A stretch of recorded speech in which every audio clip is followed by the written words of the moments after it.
C'est-à-dire qu'il fut un temps où les viols étaient considérés comme une bagatelle. Maintenant, est-ce qu'on n'a pas tendance parfois, à matraquer un peu trop? Écoutez, moi, j'ai pas le sentiment. Je peux vous dire que des affaires que nous avons dans le cabinet, Dominique Loquet, ma principale collaboratrice, a récemment plaidé une affaire de viol. Il y a eu 5 ans d'emprisonnement, ce qui est énorme. Hein. Je ne veux pas dire que les 5 ans, ce soit rien et que ça va changer les choses quant au viol. Je l'ai assez expliqué, je peux pas y revenir.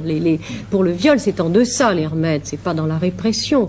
Mais puisqu'on réprime le reste, les autres crimes, il n'y a pas de raison que les femmes acceptent d'être violées sans que les violeurs soient réprimés. Alors, concrètement, qu'est-ce que vous pouvez demander à M. Gaston Defferre, ministre de l'Intérieur, que dans les commissariats de police, ça change, qu'on accueille les femmes autrement? Qu'est-ce que vous allez lui demander? D'abord, évidemment, un nouvel accueil. Mais surtout, est-ce que c'est à M. Defferre, à Gaston Defferre, je vais demander quelque chose? Pour le viol, c'est un changement des mentalités, un changement d'éducation, savoir que... Une petite note du ministre, ça sert toujours.